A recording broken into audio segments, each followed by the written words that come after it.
Sister குஷி குஷியா இருக்கிறீங்களா? ஓம் சாந்தி brother. குஷி குஷியா இருக்கிறோம்.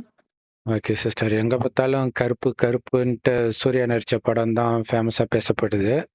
ஏன்னா திட்டத்தட்ட அவர் கொஞ்சம் நாஸ்திகரோன்ற மாதிரி சில எதிர்ப்புகள்லாம் வந்தது. இப்ப அத அப்படியே அந்த இமேஜையும் ரிவர்ஸ் பண்ணதுனாலயோ என்னவோ தெரியல, பயங்கர ஹிட்டா ஓடுது அந்த படம். அது எதிர்பார்க்கல. அது காந்தாராவுடைய எஃபெக்ட்ன்னு நெனைக்கிறேன். இல்ல ஓரளவுக்கு ஆமா, அதே காந்தாரா மாதிரி. ம். சொல்லுங்க ஆமா சிஸ்டர். வந்தது மாதிரி தமிழ்ல முதல்ல அந்த நாட்டார் சமுதாயம் அந்த சிறு தெய்வத்தை பத்தின கதை ம். ம். பிரம்மாண்டமா ஓடுனது இதுதான் நினைக்கிறேன். சிறு ம். தெய்வங்களை பத்தின படம் நிறைய கிடையாது இல்லையா? எடுத்தது கிடையாது. ஆமா. ஆர்ஜே பாலாஜி திருப்பதி ம். அம்மனை பத்தி எடுத்திருப்பாரு. ம். அடுத்தது இதை எடுத்திருக்கிறாரு. இது ம். பிரம்மாண்டமா சூர்யாவுக்கு ஒரு பேக் ரிட்டர்ன் ரொம்ப நல்லா கொடுத்திருக்காரு. இது ஓகே. நம்ம இது மட்டும் இல்ல, ம். ஃபாரினர்ஸ் அந்த வெள்ளைக்காரங்களே ரசிக்கிறாங்க அந்த பாட்டெல்லாம். ரசிக்கிறாங்க. கருப்பு கூட சொல்லி அவங்க அப்படி இதாகுறாங்க. அத்தனை ம். லேக்ஸ் அத்தனை பேர் பார்த்து மில்லியன் கணக்குல பார்த்துட்டு இருக்காங்க. ரொம்ப ம். ரசிச்சு அந்த பாட்ட பார்க்குறாங்க. நல்ல கரெக்ட். ஒரு வைப்ரேஷன குடுக்கும் அந்த YouTubeல, பாட்டு. வாட்ஸ்அப் ஸ்டேட்டஸ்லலாம் அடிக்கடி இந்த கருப்புசாமி பாட்டு போடுவாங்க நெறைய. அவங்க ஆ, ஒரிஜினல் பாட்டு. நல்லாருக்கும். கேட்க பயங்கரமா அந்த ஒரு அது கேட்டாலே சாமி ஆடுற மாதிரி தான் இருக்கும். அந்த உடுக்கு சத்தத்த வச்சுட்டு ம். பயங்கரமா. ஸோ, அதுலயும் இன்ஸ்பயர் ஆயிருப்பாங்கன்னு நெனைக்கிறேன். ஸோ, அந்த படத்துடைய கதைய பார்த்துட்டு நம்ம உள்ள போகலாம். கதை வந்து ஷார்ட்டா சொல்லுங்க சிஸ்டர். ஆ, கதையில முதல்ல ஒரு கேரளாலேருந்து ஒரு அப்பாவும் பொண்ணும். ஒரு ம். வயசான அப்பாவும், ஒரு வயசு பொண்ணு மாரி. அது அவங்களுக்கு உடம்பு சரியில்ல. பொண்ணுக்கு உடம்பு சரியில்ல. ஏதோ பெரிய ஆப்ரேஷன் பண்ண வேண்டியது இருக்கு. அதுக்கு நெறைய பணம் வேணும். அதுக்காக அவங்க அங்கேருந்து கொஞ்சம் நகைகள எடுத்துட்டு வராங்க. ஒரு 60 பவுன் மாரி ஒரு நகைய எடுத்துட்டு ட்ரெயின்ல வராங்க. இறங்கி உள்ள வர்றதுக்குள்ள திருடங்க அடிச்சுட்டு போயிடுறாங்க. அந்த நகைய அந்த பேக்கோட அடிச்சுட்டு போயிடுறாங்க. ம். அப்புறம் போலீஸ்ல போய் கம்ப்ளைண்ட் குடுக்கும்போது, போலீஸ்லாம் நக்கலா ஒரு மாரி பேசுறாங்க. "நீ உன் பொண்ணு தானா?" அப்படின்லாம் பேசுவாங்கல்ல. அந்த மாரி ம். பேசிட்டு, ம். அப்புறம் கடைசியில ஒரு வழியா திருடனையும் புடிச்சிடுறாங்க. திருடனையும் புடிச்சிட்டு முழு நகையும் குடுக்காம அது குடுக்கவும் இல்ல. ம். 45 பவுன் தான் இருக்கு. 60 பவுன்லாம் இல்ல. அது திருடன் அந்த அந்த ஒரு நைட் என்ஜாய் பண்ணியிருப்பான். அத வித்துட்டு ம். அப்படின்னு சொல்லிட்டு, ம். சரி குடுங்கன்னு கேட்கும்போது, இப்பல்லாம் நான் குடுக்க முடியாது. நீ கோர்ட்ல என்னோடதுதான்னு அத ப்ரூவ் பண்ணிட்டு தான் நீ வாங்கணும். அப்படிலாம் ஈஸியா குடுத்துற முடியாதுன்னோனே, ம். கோர்ட்டுக்கு போகுது கேஸு. கோர்ட்டுக்கு ம். போனா அங்க ஒரு அ அட்வொகேட் இருக்காரு. அவரு தான் ஆர்ஜே பாலாஜி. அவரு தான் டைரக்ஷன் எல்லாமே. ம். அவரு தான் ரொம்ப நல்லவர் மாரி இருப்பாரு முதல்ல. நான் உங்களுக்கு ம். எல்லாம் வாங்கி தரேன் அப்படின்ற மாரி பேசிட்டு, கடைசியில ம். எல்லாமே அநியாயம் பண்றவங்க தான். அந்த ம். அட்வொகேட் ஆகட்டும், அங்க இருக்கிற அட்வொகேட் குரூப் அத்தன பேரும், அப்புறம் ம். ஜட்ஜ் உட்பட எல்லாருமே அநியாயமா தான் இருக்காங்க. எல்லாம் எப்படி அந்த காச அடிக்கலாம் அந்த மாரி தான் பார்க்குறாங்களே தவிர, ம். அப்படியே கோர்ட்ல கேஸ் இழுத்தடிச்சுக்கிட்டே இருக்கு. ஒரு நாளும் அங்க இருக்கிற அட்வொகேட்டுக்கெல்லாம் இவங்க தான் சாப்பாடு, லஞ்ச் எல்லாம் ப்ரொவைட் பண்ற மாரி இருக்கு. அந்த ம். அப்பாவும், பொண்ணும் தான். எங்கேயோ தங்கிக்கிட்டு கஷ்டப்பட்டுட்டு இருக்காங்க. அவங்க பணமும் கரைஞ்சுகிட்டே இருக்குது. இதே மாரி இந்த வாய்தா வாங்குறது, இன்னொரு நாள் வர சொல்றது, அப்புறம் யாரும் வராத மாரி பண்றது. ஒரு ஆள் இல்லன்னாலும் இது கேஸ் மூவ் ஆகாது. அந்த வராத மாதிரிலாம் அவங்களுக்கு பணம் குடுத்து செட்டப் பண்ணி, எத்தன ஊழல் உண்டோ அவ்வளவும் நடக்குது. அப்ப ம். ரொம்ப நாள் இழுத்தடிச்சு, அந்த வயசானவங்க இந்த பொண்ணுக்கு வேற உடம்பு முடியாம போகுது. ஒரு மாரி பிளட் வாமிட்லாம் வருது. ஏன்னா ரொம்ப நாள் இழுத்து கடத்தக்கூடாது. ம். ஆப்ரேஷன் பண்ணா தான் பொழைக்கணுங்கிற சிச்சுவேஷன் 90% டேமேஜ் ஆயிடுச்சு அந்த உள்ளுறுப்பு அப்படின்னு சொல்றாங்க. ம். அந்த லிவரா என்னமோ டேமேஜ் ஆயிடுச்சுன்னு சொல்லும்போது, அந்த அப்பாவுக்கு பயங்கர கஷ்டமா இருக்கு. அப்போ கடைசியா ஒரு வழியா எவ்வளோ பணம் எவ்வளவோ எடுத்துக்கிட்டு, எவ்வளோ குடுக்கணுமோ குடுங்க. எனக்கு பொண்ணுக்கு ஆப்ரேஷன் பண்ணணும்னு சொல்லி வேண்டும்போது, வந்துருது நகையும் ஒரு வழியா ஜட்ஜு கைக்கும் வந்துருச்சு. வந்ததுக்கு அப்புறமும் இருங்க ஒரு பிரேக் எடுத்துட்டு அப்புறம் பார்க்குறேன்னா, ஐயா கண்ணு முன்னாடி நகை இருக்கு. குடுத்துருங்க எனக்கு அர்ஜென்ட்டா வேணும்னு சொல்லும்போது, "அது எப்படி நீ இவ்வளவு எதிர்த்து பேசுவ?" அப்படின்னு ஏதோ ஒரு காரணம் சொல்லி தட்டி கழிச்சுட்டு, "உனக்கு எப்படி கிடைக்குது பார்க்குறேன்னு" சொல்லிட்டு இந்த அட்வொகேட்டும், அந்த ஜட்ஜும் சொல்லிட்டு கிளம்பி போயிடுறாங்க. அப்படியும் நகை கிடைக்கல. அதுக்கிடையில என்ன ஆகும், இந்த மாரி அநியாயம் நடக்கும்போது, அந்த ஏழை ஒரு அம்மா அந்த கோர்ட்லயே ஒரு கருப்புசாமி சிலை இருக்கும்.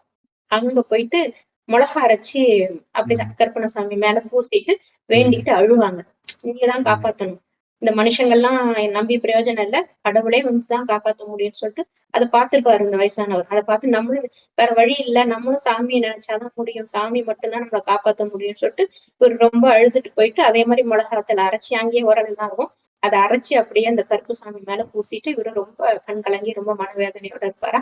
அப்போ ம். கருப்புசாமி அந்த அந்த ஆர்ஜே பாலாஜி அவங்க அந்த குரூப் எல்லாம் சேர்ந்து டான்ஸ் ஆடிட்டு ஒரு பப்ல ஆடிட்டு இருப்பாங்க. அங்க போயிட்டு இப்படி ஒளி வர்ற மாரி இருக்கும். அதுலேருந்து கருப்புசாமி அந்த சாமியே ஒரு ஒளியான ஒரு தோற்றத்துல எல்லாத்தையும் அடிச்சு துவம்சம் பண்ற மாரி இருக்கும். அப்ப இவங்கலாம் கொஞ்சம் போதையில இருப்பாங்களா, அவரு வந்து ஆர்ஜே பாலாஜி வந்து எங்களெல்லாம் அடிச்சு கொன்னுட்டா ஒண்ணும் சொல்லுவான். அந்த மாரி நீங்கலாம் ரொம்ப அநியாயம் பண்றீங்க அப்படின்னு அவரு சொல்லுவாரு. கருப்பு. ம். அதனால தான் அப்படி பண்றேன். ஏன் அப்படி பண்றேன்னு யாரு அப்படி கேட்கும்போது சொல்லும்போது, இங்க வந்து நீ என்ன அடிச்சு கொன்னுட்டா எல்லாம் சரியா போயிடுமா? சமுதாயத்தை அவ்வளோ திருத்திட முடியுமா? நான் ஒருத்தன் போனாலும் சரி, இந்த கோர்ட்ல இருக்க வக்கீல் எல்லாம் நீ சாகடிச்சாலும் சரி, திருப்பி இன்னொருத்தன் வருவான். இதே மாரி தான் நியாயனிக்கும். இந்த நாட்ட திருத்தவே முடியாது. அது அந்த அளவுக்கு மோசமா போயிடுச்சு. சிஸ்டமே மோசமாயிடுச்சு. இனிமே எதுவுமே பண்ண முடியாது அப்படின்னு சொல்லும்போது, நீ வந்து ஒரு மனுஷனா வாழ்ந்து பார்த்தா தான் உனக்கு தெரியும். நான் திருந்தி நல்லவனா மாறுனா மட்டும் என்னாலயும் வாழ முடியாது. மத்தவங்களுக்கு நியாயமும் எடுத்து குடுக்க முடியாதுலாம் சொல்லும்போது, ஆ ஏன் முடியாதுன்னு அவ கேட்கும்போது, நீ வந்து சரி நீ வந்து பாரு. ஒரு மனுஷனா வாழ்ந்து நீ சரி பண்ண முடியுமான்னு பார்த்துக்கோ. ஆனா உன் பவர யூஸ் பண்ணக்கூடாது. நீ வந்து கருப்பு சாமின்னு நீ காட்டிக்க கூடாதுன்னு சத்தியம் வாங்கிடுவாரு வக்கீல். அந்த ஆர்ஜே பாலாஜி. அப்புறம் தான் சரி நான் வரேன் அப்படின்னு சொல்லிட்டு, கருப்பு வந்து சாதாரண ஒரு மனுஷனா, ஒரு அட்வொகேட் மாரியே வந்து எல்லாம் செய்யலான்னு பார்த்தா ஒண்ணும் நடக்காது இந்த கோர்ட்ல. சாதாரண மனுஷனா, நியாயமான மனுஷனுக்கு எதுவுமே இந்த காலத்துல இடம் இல்ல. நல்லதுக்கு காலம் இல்ல. அப்படிதான் இருக்கு. கடைசியில அந்த பவர தான் யூஸ் பண்ண வேண்டியது வருமோ அப்படின்னு பார்க்கும்போது, ஆனா அதுவும் சத்தியம் வாங்கிட்டாரு இல்லையா? அதனால அந்த பவரையும் காட்டக்கூடாது அப்படின்ற நேரத்துல, மேலும் மேலும் அந்த ஜட்ஜும், அந்த அட்வொகேட்டும் தப்பு பண்ணிக்கிட்டே தான் போவாங்க. ஒரு கட்டத்துல த்ரிஷாவும் இருப்பாங்க அந்த படத்துல. அவங்களும் ஒரு அட்வொகேட்டா தான் இருப்பாங்க. நல்லவங்களா இருப்பாங்க. அவங்களுக்கும் தெரியும் யார் வந்தாலும் இந்த அட்வொகேட்ட ஒண்ணுமே பண்ண முடியல. அவங்க பாட்டுக்கு சம்பாதிச்சுட்டு போயிட்டு அநியாயம் பண்ணிட்டே இருக்காங்க. நம்மளால ஒண்ணும் பண்ண முடியலையே! அப்படின்னு த்ரிஷாவுக்கும் தெரியும். அப்போ ஒரு கட்டத்துல மீட் பண்ணும்போது, நீங்க புதுசா வந்திருக்கீங்களான்னு மீட் பண்ணும்போது தெரிஞ்சுடுது. ஆ இந்த மாரி கருப்புசாமி தான்ற மாரி தெரிஞ்சிருது. நீங்க உங்க பவர யூஸ் பண்ணுங்க. இந்த இந்த பில்டிங்க மாத்துங்க. இத மாடர்னா ஆக்குங்க. இந்த சிஸ்டமே மாறணும். அப்படி ஆகணும், இப்படி ஆகணும். தப்பு பண்றவங்கலாம் வாயில வார்த்தை வரக்கூடாது. வாய் கொளறணும். அப்படிலாம் கேட்கும்போது, அப்ப முடியாது. ஆனா ஒரு கட்டத்துல அது மாரி நடக்கும். அந்த அட்வொகேட்க்கே வாய் கொளறி உண்மைய சொல்லிடுற மாரி ஆயிடும். அப்புறம் ஒரே கலவரமா நடக்கும். அப்புறம் ஜட்ஜுக்கு கோவம் வந்துரும். அது 2 பேரும் கூட்டு தானே எல்லாமே. அவர வந்து அநியாயமா அந்த அட்வொகேட்ட இன்னொரு இடத்துல கொலை பண்ணி, அந்த இடத்துல போட்டு என்னமோ என்னெல்லாமோ நடந்து கடைசியில அ கருப்புசாமி தான் வந்து காப்பாத்துற மாரி இருக்கும் எல்லாத்தையுமே. ஆனா அந்த பில்டிங் எல்லாம் மாத்திருவாங்க. த்ரிஷா சொன்ன மாரி மாடர்னா ஆயிடும்.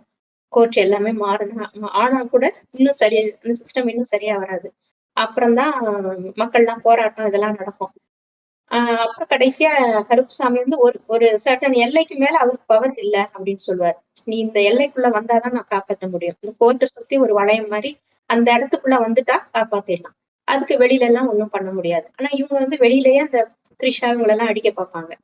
அப்போ நீங்க இதுக்குள்ள வந்துரு அப்படின்னு அந்த கார்லயே வருவாரு. ஒரு மனுஷனா தானே வருவாரு. த்ரிஷா கூட கார்ல வரும்போது, நீ இதுக்குள்ள வந்தா தான் உன்ன காப்பாத்த முடியும். அப்படின்னு சொன்னோனே, அதுவுமே ஆர்ஜே பாலாஜி அந்த குரூப்புக்கெல்லாம் தெரிஞ்சிடும்.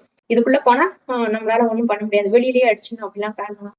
அப்புறம் கடைசியில ஒரு வழியா சுபமா முடிஞ்சதுன்னு வச்சுக்கோங்க. கருப்புசாமி ம். வந்து காப்பாத்துற மாரி காட்டுறாங்க. ம். அந்த ஆர்ஜே பாலாஜி சண்டைலாம் அவரோட இது பண்ணி அவர போய் பிச்சு போட்டு, ம். அதெல்லாம் கொடூரமா காமிக்க மாட்டாங்க. ம். படம் எதுவுமே ஆபாசமா எதுவுமே இருக்காது. ம். குடும்பத்தோட இருந்து பார்க்கலாம் அந்த மாரி இருக்கும். ஒரு வசனமும் ஆபாசமா இருக்காது. காட்சிகளும் நல்லா நீட்டா இருக்கும். ம். எதுவுமே அசிங்கமா இருக்காது பார்க்கறதுக்கு. சூப்பர். வல்கரா தெரியாது. கடைசில அந்த பிச்சு போடுற சீன் கூட ஒரு ம். கார்ட்டூன் மாரி தான் இருக்கும். ம். ம். அதுவும் வந்து கொடூரமா தெரியாது. இப்ப ம். வர்ற படங்கள் எல்லாமே ஒண்ணு பார்க்க ஆபாச காட்சிகள் இருக்கு, இல்ல அது வசனம் இருக்கு, அல்லது கொடூரமா அந்த அடிக்கிற சீன் இருக்கு. ம். அது ம். எதுவுமே இல்லாம கொஞ்சம் காமெடி கலந்த மாதிரி ஒரு சாமியோட பக்தியும் கலந்த மாதிரி ஒரு படமா இருக்கு. ஏழை மக்களுக்கு வந்து கடவுள் தான் வந்து காப்பாத்த முடியும். வேற வழியே இல்ல. நாடு அந்த அளவுக்கு மோசமா போயிட்டுது அப்படிங்கிறத காட்டுறாங்க. அதுவும் ம். இப்ப சிறு தெய்வங்கள் வந்து இந்த மாரி சின்ன சின்ன சமுதாய மக்கள், நாட்டாருக்கு உள்ள கடவுள்கள அவங்கள தான் நம்பி இருக்கிறாங்க. ஏதாவது ஒரு ஆபத்துன்னா, கடவுள் வந்து நம்ம கூட வந்து நமக்கு துணைவனா வந்து காப்பாத்துவாரு அப்படிங்கிற ஒரு எண்ணத்துல தான் இருக்கிறாங்க. அந்த ம். ஏழை மக்கள், அறியாமையா இருக்கிற மக்களுக்கு அந்த சிறு தெய்வங்கள் தான் துணையாவும் இருந்திருக்கு அந்த காலத்துல. நெறைய ஒரு இந்த காந்தார படத்துலலாம் பார்த்துருக்கோம். ஒரு இனத்தையே சீரழிக்கும்போது, இல்ல, இல்ல. அந்த இனத்த இப்பவுமே வந்து ம், பொள்ளாச்சியில ரொம்ப ஃபேமஸான அம்மன் கோயில். எனக்கு டக்குன்னு பேர் ஞாபகம் வரல. அந்த அம்மன் கோயில்ல மொளகா ம், அரைச்சு ஊத்துவாங்க. மொளகா அரைச்சு ஊத்துனாங்கன்னா, பயப்படுவாங்க அந்த ஊர் மக்கள். மொளகா அரைச்சா அந்த எதிரிக்கு ம், வந்து இதாயிடும். அதாவது ஏழை மக்களால எதுவுமே பண்ண முடியல. இப்ப சொத்து அபகரிப்பு இது அது எல்லாமே மேல இருக்கிறவன் தான் பண்ணுவான். இல்ல அபகரிக்கிறது. அப்ப அவங்கள இவங்களால எதிர்க்க முடியாது. அப்ப மொளகா அரைச்சு ம், ஊத்துவாங்க. ஆ ம்ஹ்ம். மொளகா வந்து எரிப்பாங்கன்னு நெனைக்கிறேன் அங்க. அதே மாதிரி ராமநாதபுரத்துல ஒரு கிராமத்துல பாத்தீங்கன்னா, காசு வெட்டி போடுவாங்க. அது வெட்டி போட்டு ஓ! 1 வாரத்துக்குள்ள அந்த நபர் செத்து போயிடுவாங்களாம்.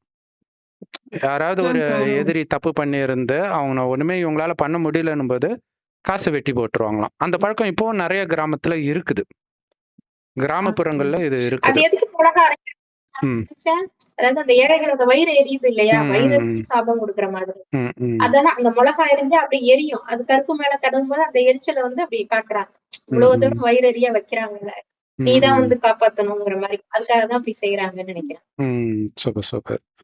ஆ அடுத்தது வந்து இந்த வாய் கொளறுறது சொன்னீங்க இல்லையா? உண்மையிலே நல்லவங்களுக்கு தான் அந்த ம். பிரச்சனை வருது. கெட்டவங்கலாம் நல்லா தெளிவா தான் பேசுறாங்க இல்லையா? விஜயகாந்த் வாய் கொழறி ஆமா. தான் இதானாரு. எம்ஜிஆருக்குமே வாய் கொழற ஆரம்பிச்சது. ஆ ஸோ நிஜத்துல வந்து அது ரிவர்ஸ்ல நடக்குது. ஆ கெட்டவங்களுக்கு நடக்கிறதில்ல. அதனாலேயே நெறைய பேர் கெட்டவங்களா ஆவுறாங்க. அவன் நல்லா தானே இருக்கிறான். பாரு இப்படி இருந்து இப்படி ஆயிட்டாரு. அப்படி சொல்லிடுறாங்க. விஜயகாந்த் இவ்வளோ தர்மம் பண்ணாரு. எங்க அவர காப்பாத்துச்சு? இப்படிலாம் சொல்றாங்க. ஆனா அவங்களுக்கு தெரியாத விஷயம் என்னன்னா, ஆ அதுல ஒரு நன்மை இருக்கும். இல்லையா? இப்ப விஜயகாந்த் அவர்கள் வந்து அரசியல்ல வந்து அவரு நல்லதுக்காக போராடினாலும், எது பண்ணாலும் ஒருத்தங்கள திட்டுறது தப்பு தான். கெட்டவனாவே இருந்தாலும் அவன திட்டுறது தப்பு தான். ஏன்னா நம்ம குணம் கெட்டு போகுதுல்ல. அப்ப ஆமா. நெறைய அவரு புண்ணியம் பண்ணிட்டாரு. அதோடைய கணக்கு அடுத்த ஜென்மத்துல அவர் அனுபவிக்கணும். அப்ப இப்ப நெறைய பாவம் பண்ணிடக்கூடாது. அதுக்காக தான் அந்த விஷயம் ஆ. நடக்குது. அது தெரியாது. ஓ! நம்மளால அந்த எல்லைக்குட்பட்டு தான் நம்ம யோசிப்போம். இந்த உடம்புல என்ன நடந்தது? யோசிக்க முடியும். அத தான் யோசிப்போம். அதே மாரி அந்த எல்லை சாமி, அந்த எல்லைக்குள்ள வா அப்படின்னு சொல்றது வந்து, அந்த ராமாயணத்துல வந்து சீதை எல்லைக்கோட்டுக்கு தாண்டாதுன்னு தானே சொல்லிட்டு போறாங்க. கோடு போட்டுட்டு தானே போறாரு லக்ஷ்மணன். கரெக்ட். அதுக்குள்ள இருக்கிற வரைக்கும் தான் ம். பாதுகாப்பு. அதை விட்டு வெளில போனா பாதுகாப்பு கிடையாது. அத அது வந்து இங்க வேற மாதிரி காட்டியிருக்கிறாங்க. பட் ஆனா அந்த எல்லைக்குள்ள இருந்தால் பாதுகாப்பு.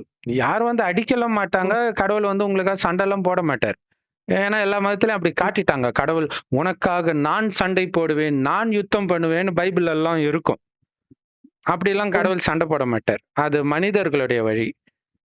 இன்னொன்னு இந்த இந்த ஆர்ஜே பாலாஜி கேட்டாருன்னு சொல்றீங்க இல்லையா? சரி நான் அழிஞ்சிட்டா மத்தவங்க இருக்க மாட்டாங்களா? ம். அப்படின்னு. அப்ப ஆமா. இதுல என்ன தெரியுதுன்னா, அழிக்கிறது தீர்வு கிடையாதுன்னு தெரியுது. இன்னைக்கு உலக நாடுகள்லாம் அப்படித்தானே நினைச்சிட்டு இருக்குது. ஒரு கூட்டத்த அழிச்சிட்டா நம்ம காலி பண்ணிடலாம். அடுத்தது மறுபடியும் வேற ஒருத்தவங்க வராங்க. மறுபடியும் வராங்க. ஆமா. வந்துகிட்டே தான் இருக்கிறாங்க. இல்லையா? பிரச்சனை வந்துகிட்டே ம். தான் இருக்கு. அப்ப இதுக்கான தீர்வு வன்முறை கிடையாது. அந்த வன்முறை வந்து மனிதனுடைய வழி. கடவுளுடைய வழி கிடையாது. மனிதன் அப்படி விரும்புறான். கடவுள் அப்படி இருக்கணும்ன்ட்டு.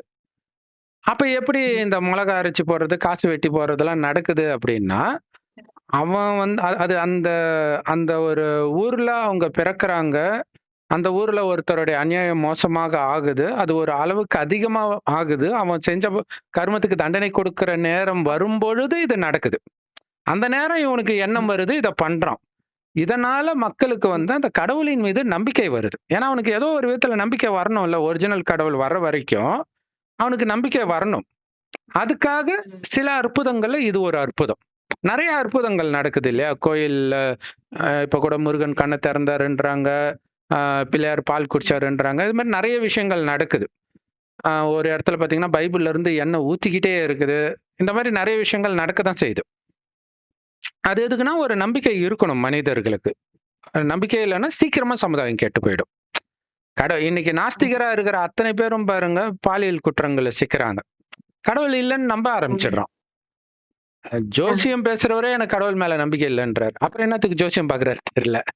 இல்லையா? அப்ப என்னன்னா பாவம் செய்ய ஆரம்பிச்சுடுவாங்க. அதனால அவங்க ம். நம்பிக்கை கடவுளே சொல்றது என்னன்னா, இப்ப பிரம்மகுமாரிகள் மூலமாக கடவுளே நேரடியா வந்து பேசுறாரு. அவர் என்ன சொல்றாருன்னா, மற்றவர்கள பக்தி செய்யறது வேண்டான்னு சொல்லாதீங்க. இந்த ஞானத்த குடுங்க.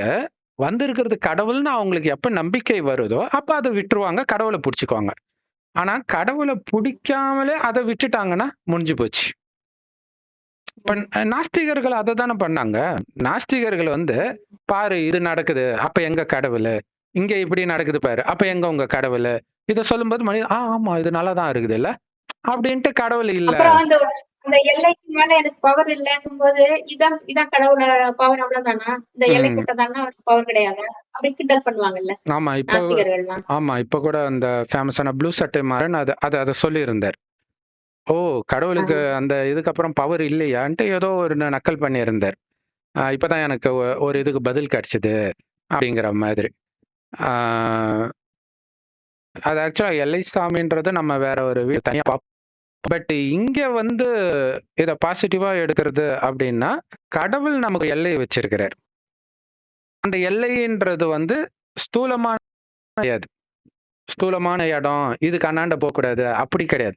சூக்ஷ்மமானது. அது என்னன்னா, நமக்குன்னு சில குணங்கள் கொடுத்திருக்கிறார். இப்படிதான் நடந்துக்கணும். அந்த கோடு போட்டிருக்கிறார். அததான் ஸ்ரீமத்துன்னு கடவுள் சொல்றார். அதாவது உயர்ந்த வழி. யாரை பார்த்தாலும் ஆத்மான்னு பார்க்கணும், சகோதரன்னு பார்க்கணும். மெயினா இறைவன் நினைவு கட்டாகாம இருக்கணும். அவரு வந்து செம்பன் நிறமான ஒளி உலகத்துல நட்சத்திரம் மாதிரி இருக்கார். ஆத்மாக்களாகிய நாமளும் அங்கதான் இருக்கிறோம். அங்கிருந்து இந்த பூமிக்கு வரும் பொழுது இந்த பூமி சொர்க்கமா இருக்கும் முதல் 2500 வருஷம். அடுத்த 2500 வருஷம் இதே பூமி நரகமாகுது. கடைசி 100 வருடம் தான் இறைவன் வந்து இந்த 5000 வருட காலச்சக்கரத்தை பத்தி புரிய வைக்கிறார். ஆரம்பத்துல நீங்க வரும்போது பரிசுத்தமா தான் இருந்தீங்க.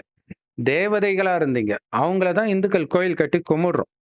அப்படி இருந்தவர்களே 2500 வருஷம் கழிச்சு கொஞ்சம் கொஞ்சமா பாவம் செய்ய ஆரம்பிக்கிறாங்க. அதனால தான் இந்து கோயில்கள்ல அந்த ஆபாச சிலைகள் இருக்கிறது அவங்க கொஞ்சம் காமத்துல விழ ஆரம்பிக்கிறாங்கன்னு அர்த்தம். ஆனா சொர்க்கத்துல இருக்கும்போது காமனா என்னன்னு தெரியாது. அவ்வளவு அழகா ஆண்கள், பெண்கள் இருப்பாங்க. சின்ன சலனம் கூட வராது. எப்படி சாத்தியம்னா அவங்களுடைய கவனம் ஆத்மால இருக்கும். உடம்புல இருக்காது.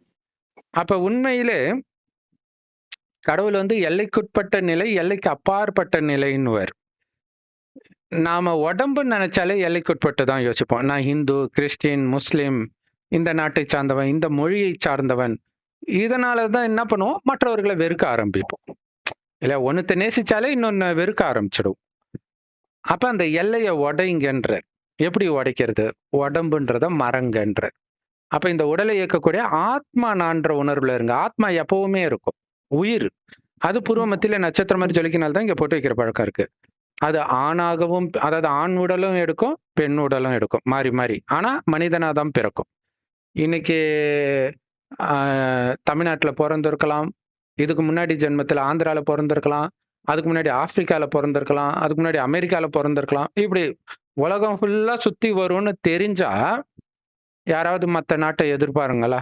அதே மாரி மதங்கள் கூட மாறி மாறி கூட பிறக்கும். அப்படி தெரிஞ்சா மற்ற மதங்களை எதிர்ப்போமா? மாட்டோம். அதனால தான் அந்த எல்லை வந்ததுக்கு காரணம் உடம்பு, அத உடைங்கன்ற. இதுதான் அந்த பானைய உடைக்கிறது. பானைன்றது எல்லைக்குட்பட்ட விஷயம் இல்லையா? அத உடைச்சப்புறம் அது வெளியில வந்துருச்சு. ஆத்மா சின்னதா தான் இருக்குது. ஆனா அந்த உடல்னு நினைக்கும்போது எல்லைக்குட்பட்டு யோசிப்பீங்க. அப்ப ஆணுன்னு நினைக்கும் பொழுது காமம் வருது. பெண்ணுன்னு நினைக்கும்போது காமம் வருது. நான் வந்து ஆணும் கிடையாது, பெண்ணும் கிடையாது, ஆத்மா நினைச்சா எப்படி காமம் வரும்? ஒரு ஜோதி. இல்லையா? பிறரையும் ஜோதியாக பார்த்தா எப்படி காமம் வரும்? எல்லா ஜோதிக்கும் தந்தை பரமாத்மா. அவரும் ஜோதி தான். ஆனா கண்ணுக்கு தெரியாத நுட்பமான ஒளிப்புள்ளி தான். பெருசா கிடையாது. பட் குணம் அற்புதமான குணம். இதுல முக்கியமான விஷயம் என்னன்னா, பவர் காட்டாம நீ வந்து மனுஷனா வாழ்ந்து பாரு அப்படின்னு சொல்றாங்க. அதாவது கடவுள்னா பவர காட்டுவாருன்றது மனிதர்களுடைய மூட நம்பிக்கை. ஆனா சில விஷயங்கள் பண்ண முடியும். ஆனா பாருங்களேன், மனிதர்கள் இப்படி சொல்றதுனாலே அதே மாதிரி இதுக்கு முன்னாடி கண்ணதாசன் ஒரு பாட்டு வந்து கடவுள் மனிதனாக பிறக்க வேண்டும், காதலித்து வேதனையில் வாட வேண்டும், படுவான் துடி துடிப்பான், பட்டதே போதும் என்பான், பாவியவன் பெண்ணினத்தை படைப்பதே விட்டுடுவான் அப்படின்னு எழுதியிருப்பார். அப்புறம் அஜித் படத்துலயும் அது வந்திருக்கும். ஆனா கடவுள் சாதாரணமா தான் வர்றார். மனித உடல்ல தான் வர்றார். இவங்க கேட்ட கேள்விக்கெல்லாம் பதில் சொல்ற மாதிரியே வர்றார். அதுவும் சாதாரண உடம்புல வர்றார். ரொம்ப சாதாரண வயசான தாத்தா உடம்புல வர்றார். இப்ப இவங்க இயேசுவை வணங்குறாங்களே, அப்படியே உருகி உருகி இயேசு ஒரு தாத்தானா வணங்குவாங்களா? கிருஷ்ணரையும் முருகரையும் வணங்குறாங்களே, அவங்க தாத்தானா வணங்குவாங்களா? அப்ப அவங்களும் ஒரு வசீகரமா இருக்கணும் இவங்களுக்கு. அப்பதான் வணங்குவாங்க. இல்லையா? அம்மனை பாட்டியா காட்டினா வணங்குவாங்களா? அதுவும் ஒரு அழகான பொண்ணா இருந்தா தான் இவங்க வணங்குவாங்க. ஆனா ஒரு தாத்தா உடம்புல வர்றார். 60 வயசுல வர்றார். அப்ப அப்ப அந்த 60 வயதுல அவர் வந்திருக்கிறாருன்றத அவர் சொல்ற வார்த்தைய வச்சு தான் நம்ம கண்டுபிடிக்க முடியும். அதுதான் ஆதியில் வார்த்தை இருந்தது, அந்த வார்த்தை தேவனா இருந்ததுன்னு பைபிள்ல இருக்கும். மற்றபடி உடலை வச்சு உங்களால கண்டுபிடிக்க முடியாது. அது ஒரு சாதாரண மனுஷன். அவர் உடம்புக்குள்ள வந்து ஞானத்தை சொல்றார். மேஜிக் பண்ணல, எந்த விதமான மேஜிக்கும் பண்ணல. பட்டை கூட போடல அவரு. பட்டை, ருத்ராட்ச கொட்டை, ட்ரெஸ்ஸை மாத்தல. வடநாட்டுல எல்லாருமே வெள்ளை ட்ரெஸ் தான் போட்டிருப்பாங்க. அதே ட்ரெஸ்ல தான் அவர் இருந்தார். எந்த விதமான மாற்றமும் பண்ணிக்கல. அப்படித்தான் வந்து ஞானத்தை கொடுத்து அவர் என்ன மேஜிக் பண்ணார் அப்படின்னா, இதுல ஆர்ஜே பாலாஜி சொல்றாருல, நான் கெட்டவன் நல்லவனா வேணா மாறிக்கிறேன், ஆனா உலகம் மாறுமா அப்படின்ட்டு. ஆர்ஜே பாலாஜி நல்லவனா மாறிட முடியுமா? நல்லவனா மாறுறதுன்னா என்னன்னு தெரியுமா உங்களுக்கு? நல்லதுன்னா என்னன்னே தெரியாது. ரேப் பண்ணா தப்புன்றாங்க. அப்ப கணவன் மனைவி காமத்துல ரெண்டும் ஒண்ணு தானே. அதே காமம் தானே அங்கேயும் நடக்குது. இல்ல இப்ப ஒரு நாய் வந்து குழந்தைங்கலாம் இருக்கிற இடத்துல நாய் வந்து காமத்துல ஈடுபடுத்துனா பெரியவங்க கல்லால் அடிப்பாங்க. ஏன்? அது கணவன் மனைவியா கூட தான் இருக்கும். ஏன் கல்லால் அடிக்கிறீங்க? கணவன் மனைவி காமம்னா ஓகே தானே, ஏன் கல்லால் அடிக்கிறீங்க? அதை பார்த்து என் குழந்தை கெட்டு போயிடுமா? அப்ப காமம் தப்புன்னு அங்க தெரியுது இல்லையா? அப்ப இங்க மட்டும் ஏன் தெரியல? அப்ப அந்த காமத்துக்கு அடிமையாகும் பொழுது எப்படியுமே அந்த காமத்தின் போதை கணவன் மனைவிக்கு இடையில 1 மாசத்துல காணாம போயிடும்.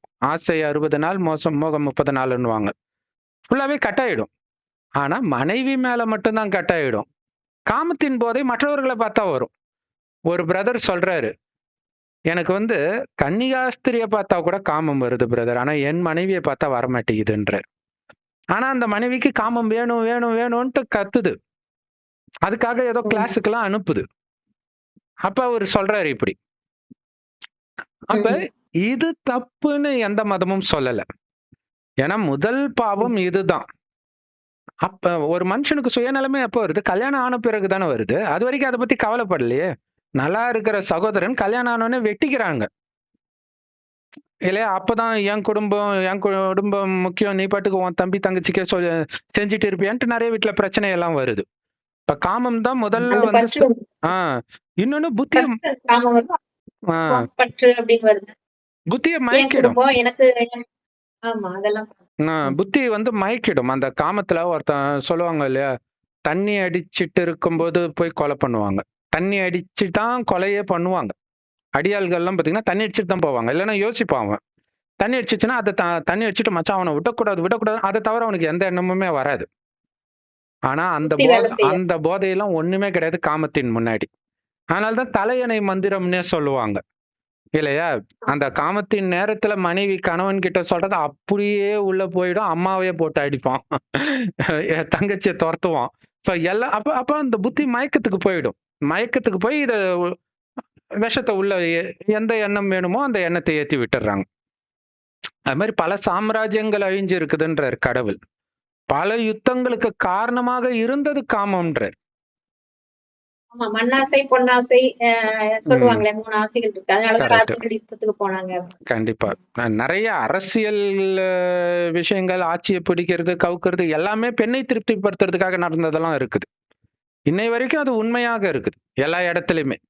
ஒரு போலீஸ்காரர் சொல்றாரு, நடக்கிற கொலைகள்ல 99% காமத்தினாலதான் நடக்குதுன்றார். அதுதான் மெயின் காரணமா இருக்குதுன்றார். சோ அந்த காமமே தப்பு. காமத்தை விடணும். நான் காமத்தை விட்டுறேன்னு ஆர்ஜே பாலாஜி சொன்னாரு இல்லையா? இப்ப வந்து பாலியல் குற்றம் நடந்தது, அதுக்கு காரணம் காமம் தான் இல்லையா? ஒரு 9 வயது குழந்தைய எடுத்துட்டு போய் பாலியல் பலாத்காரம் பண்ணாங்க, காமம் தான். அந்த அம்மா அப்பா விட்டுருவாங்களா காமத்தை? ஏன்னா அந்த காமத்தினால தானே அந்த பொண்ணு உயிர் போச்சு. இப்ப காமத்துல விடணும். இதுக்கு என் பொண்ணுக்கு நீதி கிடைக்கணும்னா நீதி என்ன? காமம் இல்லாம இருக்கிறது தான். உங்களாலே விட முடியாத காமத்தை மத்தவன் விடணும்னு நம்ம எப்படி எதிர்பார்க்க முடியும் இல்லையா? நானே திருடனா இருந்துட்டு மத்தவன் திருடக்கூடாதுன்னு நான் எப்படி சொல்ல முடியும்? அதை தான் கடவுள் சொல்றாரு, காமம்னா என்னன்னே தெரியாம வாழ்ந்தவர்கள் சொர்க்கத்தில், வேற யாரும் இல்ல, நாமளே தான் அப்படிதான் இருந்தோம். அதனாலதான் அவங்க கோயில் கட்டி கும்பிடுறோம். இன்னைய வரைக்கும் சாமியாருக்கு எப்ப மரியாதை கொடுக்கறோம்? பிரம்மச்சாரியா இருக்கிற வரைக்கும் தான் மரியாதை. அவன் ஏதோ பாலியல் சீண்டல்ல சம்மதத்தோடவே ஈடுபட்டாலும் நாம ஏத்துக்க மாட்டோம் இல்லையா? ஒரு பாதிரியாரோ கன்னிகாஸ்திரியோ சம்மதத்தோட காமத்துல ஈடுபட்டா கூட விட்டுருவாங்களா? அல்லது ஒரு சாமியாரே இப்படி பண்றாங்கன்னா விட்டுருவாங்களா? அப்ப காமம் தப்புன்னு அங்க தெரியுது. அவன் பண்ணக்கூடாதான், இவரு பண்ணலாமா, அவன் தான் பண்ணக்கூடாதான்.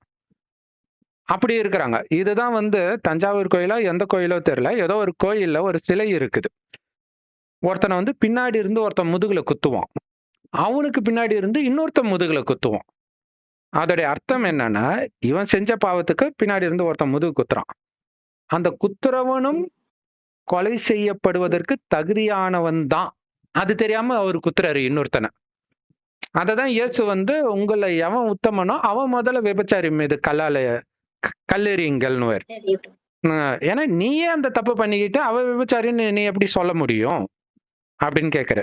சோ அந்த மாதிரி உலகம் இது கலியுகம், பாவங்கள் நிரம்பிய உலகம். இதுல ஒருத்தர் நல்லவரா இருக்கிறதா சினிமாவில காட்டுறதே முதல்ல தப்பு. யாருமே நல்லவங்க கிடையாது இல்லையா? எம்ஜிஆர் படத்துல பாத்தீங்கன்னா ஹீரோயினையோ அல்லது ஏதோ ஒரு பெண்ணையோ வில்லன் பலாத்காரம் பண்ணும்போது காட்டுறதை விட ஹீரோயின் டான்ஸ் அதை விட ஆபாசமா இருக்கும். அப்ப எப்படி இது ரைட்டு அது தப்பாச்சு இல்லையா? சோ அப்ப அததான் கடவுள் சொல்றாரு, இந்த உலகம் அப்படிதான் இருக்கும். தப்ப சரின்னு போதிச்சு உங்களை தப்பு செய்ய வச்சு அந்த தப்பு உச்சத்தை தொடும்போது உங்களுக்கு அதுவே தண்டனையும் கொடுத்துடும். அதான் ரேப்பு இல்லையா? காம உணர்வை தூண்டக்கூடிய எல்லாத்தையும் பண்ணிட்டு அவன் ரேப் பண்ணும்பொழுது அந்த காம உணர்வை தூண்டுற மாதிரி நடிச்ச நடிகையே அவனுக்கு எதிராக பேட்டி கொடுப்பான். அதான் ஆச்சரியமா இருக்கும். அவனெல்லாம் கழுத்தை வெட்டணும், இதை வெட்டணும், அதை வெட்டணும். ஆனா அவன் அந்த மாதிரி ஆனதுக்கு காரணமே அந்த மாதிரி நடிகைகளா தான் இருப்பாங்க. ஆட்டோ சங்கர் அதை சொன்னாரு, நான் கெட்டு போனதுக்கு காரணம் சினிமா தான்னாரு.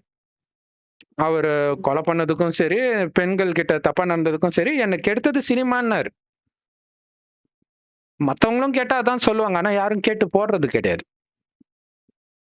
சோ அப்ப அதனாலதான் கடவுள் சினிமாவை பார்க்காதீங்க, நாவல் படிக்காதீங்க, இதெல்லாம் உங்களை அழிச்சிடும்ன்ற இல்லையா? ஒரு பாட்டு கேட்குறீங்கன்னா கேட்க கேட்க திரும்ப திரும்ப திரும்ப திரும்ப கேட்டு கேட்டு விஷத்தை ஏத்துறோம். எல்லா பாட்டுலயும் விஷம் இருக்கும். இப்ப கருப்பா பாட்டுல வெட்டு குத்துன்னு தானே இருக்குது. அப்ப அதை கேட்டா உங்க மனசுல என்ன இருக்கும்? அதான் தோணும் இல்லையா? கடவுள் அப்படிப்பட்டவர்னா அப்ப நானும் அப்படிப்பட்டவர், எனக்கு சப்போர்ட் பண்ணுவார் கடவுள்னு எல்லாம் தோணும். ஸோ அப்ப அது தப்பு. ஏன்னா இது எல்லாமே உடம்புன்னு நினைக்கிறதுனால வருது. காமம் உடம்புன்னு நினைக்கிறதுனால தான் வருது, ஆத்மான்னு நினைச்சா வராது. அப்புறம் நான் எப்பவுமே இருக்கிற ஆத்மா, எனக்கு உடம்பே கிடையாது. இப்ப கடவுள் சொல்றாரு, உடம்பை விட்டு ஆத்மா இறந்தாதான் வரும் வெளியில, அப்படி இறந்ததாவே நினைச்சுக்கோங்கன்றார். உடம்புன்னு ஒண்ணு இருக்கிறது மறந்துருங்கன்ற. அதோடைய நினைவு தான் மகாபாரதத்துல அந்த அரவான் தான் பலி கொடுப்பாங்க பாண்டவர்கள் ஜெயிக்கணும்ன்றதுக்காக. அரவானுடைய கடைசி ஆசை என்னன்னா, மகாபாரத யுத்தம் ஃபுல்லா நான் பார்க்கணும்னு. அவனை தான் யுத்தத்துக்கு முன்னாடியே கொன்னுடுவாங்க, எப்படி பார்க்க முடியும்? அப்ப அவனுடைய தலையை மட்டும் ஒரு குச்சியில நட்டுருவாங்க ஒரு உயரமான இடத்துல. அவன் தான் கடைசி வரைக்கும் பார்த்தான்னுவாங்க. அப்படின்னா என்ன அர்த்தம்னா, உயிரோடு இருந்துகிட்டே இறந்த நிலையில் வாழ்வதுன்னு அர்த்தம். இப்ப என்னதுன்னு எதுவுமே கிடையாது. என்னதுன்னு எதுவுமே கிடையாதுன்னு அர்த்தம். அப்ப எப்படி கோபம் வரும்? என்னுடையதை ஏதோ திட்டுறாங்க அல்லது என்னை திட்டுனாங்கன்னா கோபம் வரும். இங்கதான் நான்ன்ற அந்த உடம்பே இல்லையே. இப்ப வெறும் ஆத்மாவா இருக்கிறேன், அது அவங்க கண்ணுக்கே தெரியாது. உங்க பணத்தை பார்த்து திட்டினா நீங்க ஏன் கவலைப்படுறீங்க? இப்படி நீங்க வாழ்ந்துட்டீங்கன்னா சத்தியுகம், கலியுகம் அழிந்து சத்தியுகம் சொர்க்கம் வரப்போகுது. அங்க மிக உயர்ந்த பதவி நாராயணன் பதவி. அமைதியா நம்ம இருந்துட்டா நாராயணன் பதவின்ற. அதான் பொறுத்தார் பூமி ஆழ்வார்னு சொல்றாங்க, கரெக்டா சொல்றாங்க. அப்ப காமம் வரக்கூடாது, கோபம் வரக்கூடாது, பற்று வரக்கூடாது. பற்று கோபத்தை வர வச்சிடும். இல்ல நமக்கு பிடிச்சவங்கள திட்டுனா அவ்வளவுதான். இன்னைக்கு பாருங்க, ஒரு நடிகரை பிடிச்சிருச்சு, அவரை திட்டுனாங்கன்னா போதும், அப்படியே எல்லாம் பயங்கரமா திட்டுறது. ஒரு அரசியல்வாதியை பிடிச்சிருச்சு, அவங்கள திட்டினாங்கன்னா எல்லாம் திட்டுறது. அப்ப அந்த பற்று மிருகமா மாத்துது நம்மள இல்லையா? அதே மாதிரி பொருள் மீது பற்று வருது. எதன் மீது பற்று வந்தாலும், குழந்தை மேல, அப்பா அம்மா மேல எதன் மீது பற்று வந்தாலும் வந்துடும். கொலைகாரனா மாத்திடும். என் அம்மாவை தப்பா பேசிட்டாங்க, அவனை நான் விட மாட்டேன், கொண்டுட்டு இவர் ஜெயில போய் உட்காந்துருவார். உட்காந்துட்டு ஏன்டா கொண்டோன்னு அப்புறம் தான் யோசிச்சுட்டு இருப்பார். அந்த பற்று பண்ற வேலை இல்லையா? அடுத்தது பேராசை, அகங்காரம். ஸோ இது எல்லாம் நம்ம அமைதியை தான் கெடுக்குது. அதுக்கு தான் கடவுள் சொல்றாரு, நான் ஆத்மா, என்னுடைய உண்மையான குணம் அமைதி, என்னுடைய அப்பா சிவபெருமான் அமைதியின் கடல். அவரை தான் அல்லாஹ் பரமபிதான்னு சொல்றோம். கடவுள் ஒருத்தர் தான். அவர் அன்பு கடல், அமைதி கடல், கோபக்கடல் கிடையாது. ஆனா பக்தியில தப்பா நடராஜர் ருத்ர தாண்டவம் ஆடினாரு, அப்படியே உலகமே அழிஞ்சு.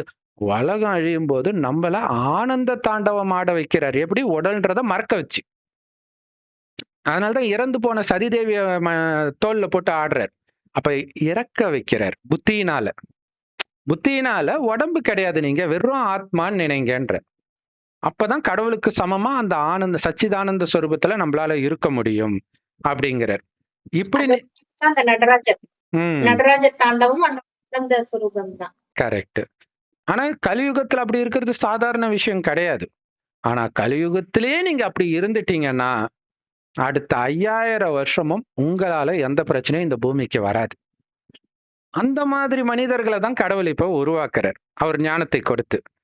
அப்ப என்ன ஆகுது? அந்த மாதிரி மனிதர்களுக்காகவே ஒரு உலகத்தை உருவாக்குறார். அதுதான் சொர்க்கம். இதே பூமியைத்தான் சொர்க்கமா மாத்துறார். அதற்காக ஏற்படுறதுதான் உலக அழிவு. ஆனா அந்த உலக அழிவின் பொழுது நல்லவன்லாம் கத்தி தூக்கிடுவான். ஏன்னா அவனுக்கு அநீதி நடக்கும்போது அவனுக்கு கோபம் வந்துடுது. நமக்குள்ள எப்படி மிருக குணம் வந்திருக்குன்னா, நம்ம நல்லவராதான் சொர்க்கத்தில் தேவதையா தான் நம்ம இருந்தோம் ஆரம்பத்துல. எப்படி இப்ப நமக்குள்ள மிருக குணம் வந்துச்சுன்னா, முதல்ல நம்ம காமத்துல விழுந்திருப்போம். ஏன்னா காமம் தப்புன்னு யாரும் சொல்லல. அது பாவம் இல்லையா? அதுக்கான தண்டனை என்ன ஆகும்? நம்மளுடைய சொத்து அபகரிக்கப்படும். எப்படா என் சொத்தை அபகரிப்புன்ட்டு நாட்டுக்காக போராடுறது, வீட்டுக்காக போராடுறதுன்னு அப்ப கொலை பண்றது, இந்த மாதிரி இப்படிதான் மிருக குணம் வருது. இந்த மிருக குணம் வந்த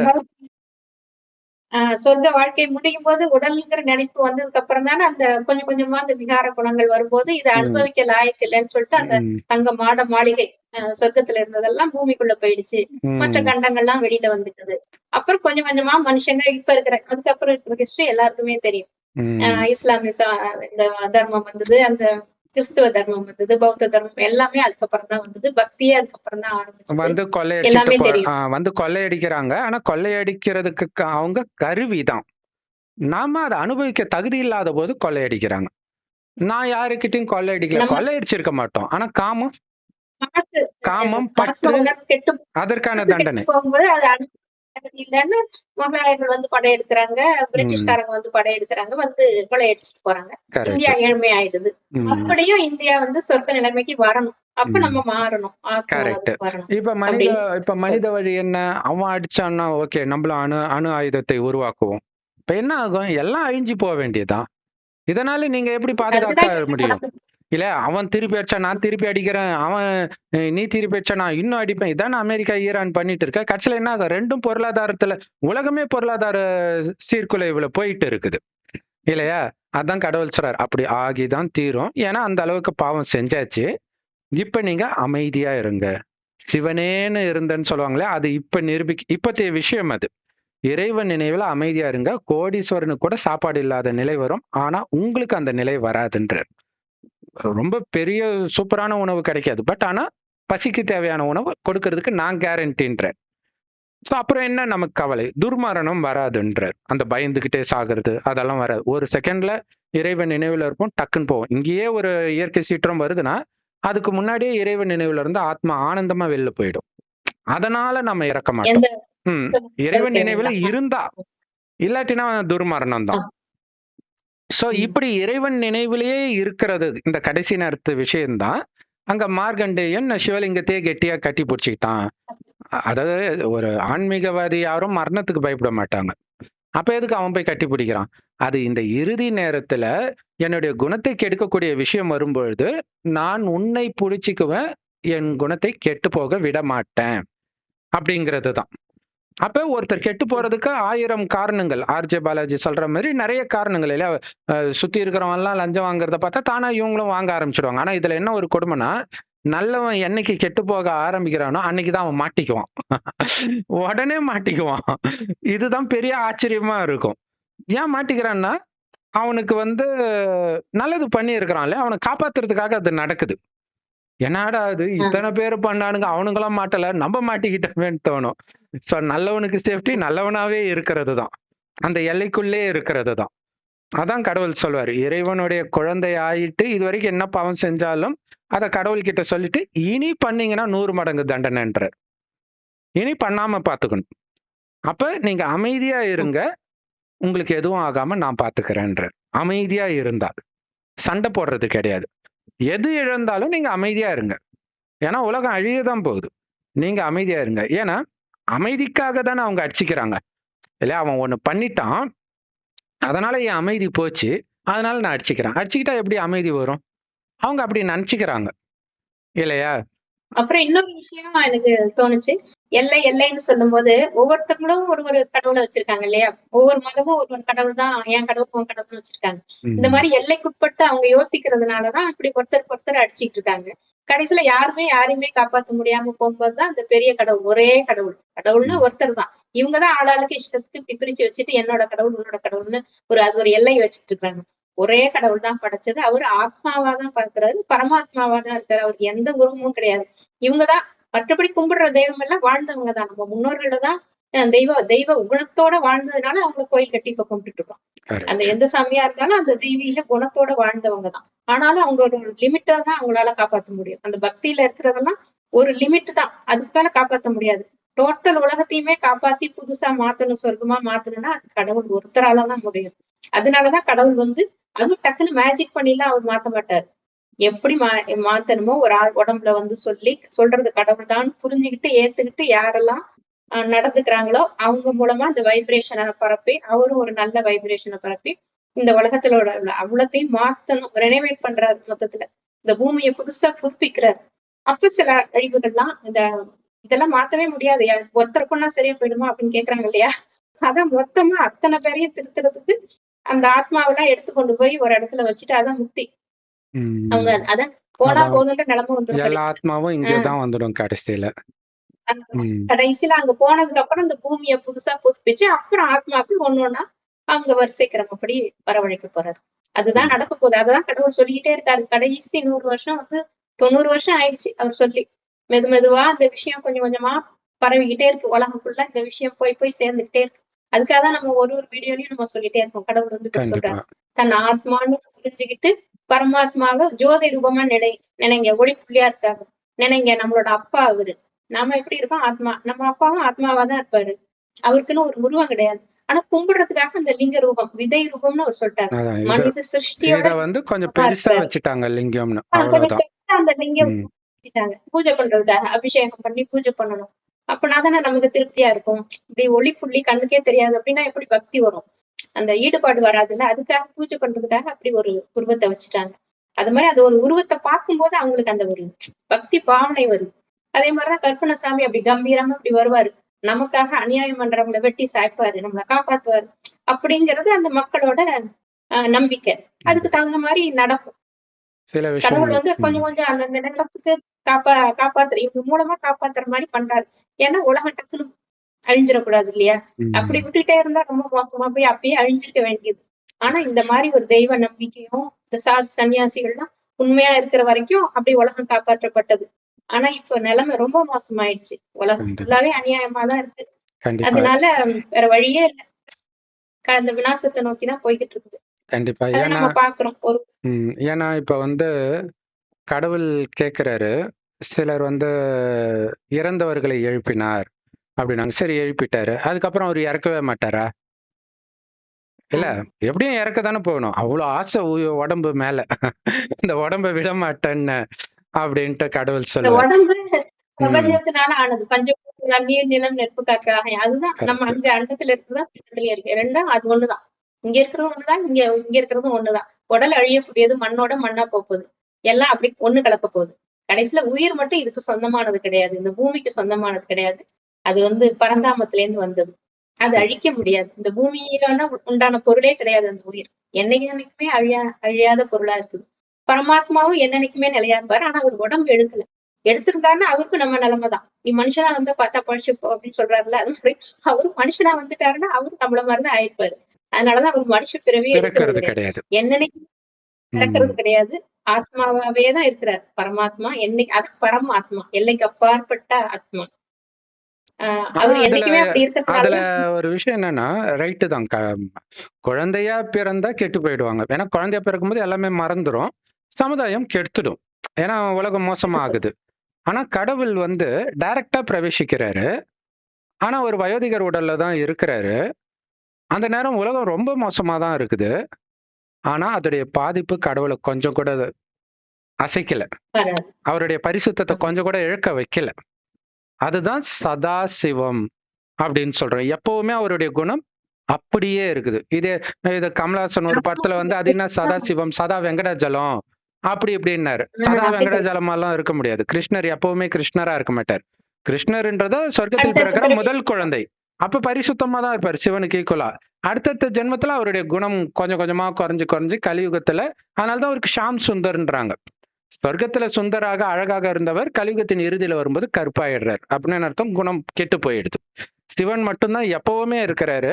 எந்த அளவுக்கு பவர்ஃபுல்லா இருக்கிறாருன்னா, நம்மளையும் அவருக்கு ஈக்குவலா மாத்துறார். அந்த வழியை 100 வருடமா சொல்லிட்டு இருக்கிறார். கிளிப்பிள்ளை திரும்ப திரும்ப சொல்லுமே, அந்த மாரி சொல்றாரு. அதனால தான் மதுரை மீனாட்சி காது கிட்ட அந்த கிளி சொல்லிக்கிட்டே இருக்கிறதா காட்டுறாங்க. ஆமா. அப்படி இறைவன் அந்த பொறுமை வரவே வராது யாருக்குமே. ஏன்னா அவர் சொல்றாரு, காமத்தை விடுன்றாரு, அப்படியே டக்குன்னு விட்டுற மாட்டோம். இல்லையா? ஏன்னா 2500 வருடம் காமத்துல மூழ்கி கடந்திருக்கிறோம். விடணும்னு நினைக்கும் போது தான் அது தூண்டக்கூடிய விஷயம் வரும். ஸோ அப்ப மறுபடியும் மறுபடியும் நம்ம தப்பு பண்ணாலும் திரும்ப திரும்ப சொல்லி சொல்லி சொல்லி ஒரு டைம்க்கு அப்புறம் இது தப்பு. கொஞ்சம் கொஞ்சமா தான் அவர் சொல்லுவாரு. இப்ப நீ பண்ணலன்னா கடைசியில உலகம் அழியும்போது பயங்கர தண்டனை கிடைக்கும். ஒரு டைம் அப்பதான் ஐயோ அது உண்மைதான் போல இருக்குதுன்ட்டு அப்ப ஒரு பயம் வந்து விட ஆரம்பிப்போம். அந்த பயம் வர்றதுக்கே ரொம்ப நாள் ஆகும். அப்ப அந்த கடவுள் அதுக்கு தான் என்னானாலும் முரளி மிஸ் பண்ணக்கூடாது. கடவுள் பேசுற அந்த ஞானத்தை முரளின்னு சொல்லுவோம். ஒரு வயோதிகர் உடல்ல வந்து சொல்றாரு. அந்த வயோதிகருக்கு பிரம்மான்னு பேர் வைக்கிறார். அந்த பிரம்மா வாய் வழியாக இந்த ஞானத்தை கேட்கறவங்க தான் பிரம்மா குமார் குமாரிகள். இந்த ஞானம் முரளின்னு சொல்றோம். எல்லா பிரம்மகுமாரிகள் ராஜயோக தியான நிலையத்திலும் முற்றிலும் இலவசமா கிடைக்குது. ஸோ நம்ம வாட்ஸ்அப் சேனல்ல அதோடைய லிங்க்ஸ் வந்து டெய்லியும் போஸ்ட் பண்ணுவோம். வாட்ஸ்அப் சேனல் லிங்க் வந்து இந்த வீடியோக்கு டிஸ்கிரிப்ஷன்ல இருக்குது. அவசியம் ஜாயின் பண்ணிக்கோங்க. ஸோ ஆனா சாரம் இதுதான். நான் உடம்பு கிடையாது, ஆத்மான்னு உணர்ந்து ஆத்மாவின் தந்தை சிவ பரமாத்மாவை செவ்வானத்தில் நட்சத்திரம் மாதிரி சதா நினைவு பண்ணிக்கிட்டே இருங்க. சுத்தி என்ன நடந்தாலும்.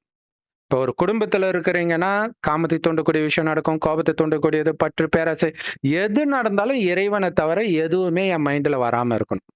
இதுல மட்டும் கவனம் கொடுக்கணும். யோசிச்சு பாருங்க. விஸ்வாமித்திரர் காட்டுல தவம் கிடக்குறாராம். மேனகை வந்து டான்ஸ் ஆடுறாங்களாம். காட்டுல எந்த பொண்ணு வந்து டான்ஸ் ஆடுவா? இது எல்லாமே இப்போதைய விஷயம். குடும்பத்துல இருக்கும்போது காமத்தை தூண்டக்கூடிய விஷயம் வந்தாலும் இறைவன் நினைவை தவிர எதையுமே நான் வரவிட மாட்டேன்னும் போது காமத்தை வென்றுடுவீங்க. கோபத்தை தூண்டக்கூடிய விஷயம் வந்தாலும் இறைவனை தவிர எதையும் நினைக்க மாட்டேன்னும் போது கோபத்தை வெல்றீங்க. ஸோ அதனால்தான் தேவதைக அந்த கதையிலே புராண கதையிலே தேவர்களுக்கு அசுரர்களால பிரச்சனை வரும்போது அடைக்கலம் தேடி சிவனை கைலாயத்துக்கு போயிடுவாங்க. என்னடா ஆவுனா பயந்துட்டு கைலாயத்துக்கு ஓடிடுறீங்கன்னு கேட்பாங்க அசுரர்கள். அப்ப என்னன்னா இறைவனை பிடிப்பதுதான் நமக்கு சேஃப்டி. நீங்களா சண்டை போட ஆரம்பிச்சீங்கன்னா அப்படி போட்டு போட்டு தான் அனைத்தையும் இழந்துட்டோம். கண்ணு முன்னாடி பாக்குறோம்ல எத்தனை நாடுகள் அழிஞ்சிட்டு இருக்குது. நான் சாதாரண ஆள் இல்லைன்னு நிரூபிக்க போய் அழிஞ்சு போகுது. அந்த அமைதியான வழியை இறைவன் போதிக்கிறார். இந்த படத்துல காட்டின மாதிரி இது மோசமான உலகம் தான். என்ன இழப்பு வந்தாலும் விட்டுருங்க. அவன் நாசமா போகணும்னு நினைக்காதீங்க. நாம ஏதோ தப்பு பண்ணி இருக்கிறோம், அதுக்கான தண்டனை கிடைச்சிருக்குது. அமைதியா விட்டுருங்க. ஏன்னா அதைக்கு எதிர்ப்பு தெரிவிக்கணும்னு நீங்க அடியால எடுத்துட்டு போனாலோ அல்லது சட்டத்தை பகிட்டு போனாலும் நமக்கு புண்ணிய கணக்கு இருக்கா பாவ கணக்கு இருக்கான்னு தெரியாது. ஏன்னா அரசாங்க சட்டமே சாட்சியின் அடிப்படையில தான் வருது. சாட்சி எல்லாம் காசின் அடிப்படையில இயங்கும் போது நீங்க என்ன பண்ண முடியும்? முடிஞ்சு போச்சு இல்ல. அதனால விட்டுருங்க. அது உங்க நிம்மதி இழக்க வச்சிடும். அததான் இயேசு கிறிஸ்து சொல்றாரு. நீ வந்து உன் சகோதரனோட ஒரு மன இடறல் வந்து நீ கோர்ட்டு கேஸ்ன்னு போனா உன் சொத்து ஃபுல்லா இழந்தாலும் உனக்கு நீதி கிடைக்காது. சூப்பரா இப்போதைய விஷயம் அது. அத புரிஞ்சுகிட்டு அப்படி ஒரு அநீதி நடக்குதா? நம்ம செஞ்ச பாவம். எல்லா கதையுமே இப்ப நடக்கிற விஷயத்தான் தீர்க்க தரிசனமா அப்ப எழுதிட்டாங்க. கண்டிப்பா. இன்னொன்னு என்னன்னா, அப்படி உங்களுக்கு அநீதி நடக்கும்போது நீங்க செய்த பாவம் அங்க அழியுது. அந்த தண்டனை முடிஞ்சிடுச்சு. சந்தோஷம்ல படணும். இல்லையா? நான் ஹோம்வொர்க் எழுதலன்னு மிஸ் அடிச்சுட்டாங்க. எப்புட்றா அடிக்கலான்னு போய் அவங்கள அடிக்க செய்வீங்க? ஹோம்வொர்க் எழுதாததுக்கான தண்டனை முடிஞ்சு போச்சு. நிம்மதியா இருக்கணும். அது வரைக்கும் தானே பயம். இல்லையா? அது மாதிரி அது முடிஞ்சிருச்சு. இனி எந்த பாவமும் செய்யாம இருக்கணும்.